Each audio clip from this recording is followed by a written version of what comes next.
আজি আমি এই ঘাগৰ পাৰতে আমি প্ৰতিবাদ আৱস্ত কৰি আছোঁ।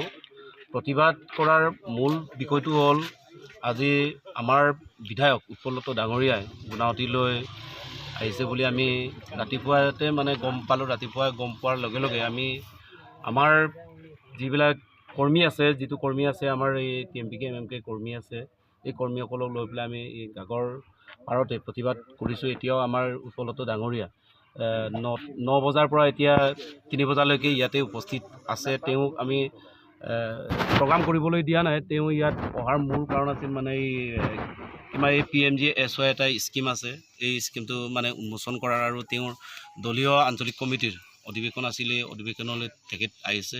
তো ইয়াৰ মূল কথাটো হ'ল যোৱা জুলাই মাহত তেখেত আহিছিলে গুণাৱতীলৈ।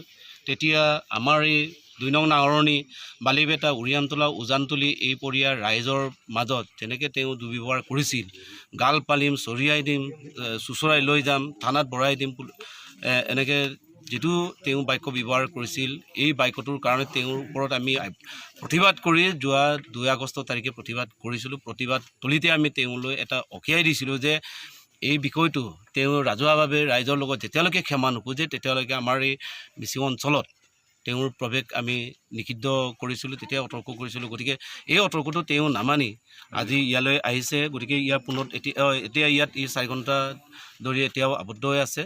গতিকে তেওঁ এতিয়াও আমি দাবী জনাইছোঁ এতিয়া ইয়াৰ পৰাই তেখেতক ঘূৰি যাবলৈ। গতিকে তেখেতক ঘূৰি যাবৰ কাৰণে আমি আমাৰ তৰফৰ পৰা আহ্বান জনাইছোঁ।